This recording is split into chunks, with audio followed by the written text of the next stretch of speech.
সোনিকা, আমি ভালো ভালো বলছি, তোমার ছেলেকে বোঝাও, তার যে বানিশ করতে যাওয়া হবে না,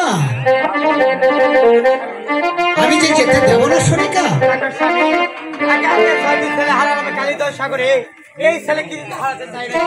আমিও তো তাই বলছি সোনিকা, তুমি তোমার ছেলেকে বোঝাও।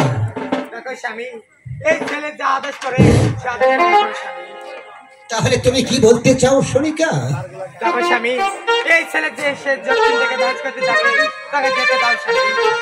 তুমিও বলছো? শোনো সোনিকা, আমি সকলের কথা ফেলাতে পারি, কিন্তু তোমার কথা আমি ফেলাতে পারি না।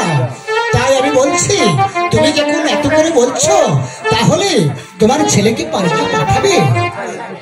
শোনো, তাহলে তুমি যখন পাঠাবে, তাহলে আমি আর বেমত হয়ে কি করবো?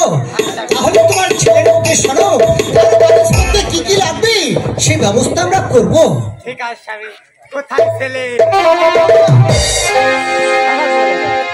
বলো মা। দেখো ছেলে, এই তোমার ব্যালেন্স করতে কি কি লাগবে? আমার পিতা তাহলে রাজি হয়েছে মা? হ্যাঁ ছেলে। আমি শান্তি পেলাম মা। আর আমার ব্যালেন্স করতে কি কি লাগবে মা? হ্যাঁ। আমার তেমনই কিছুই লাগবে না মা।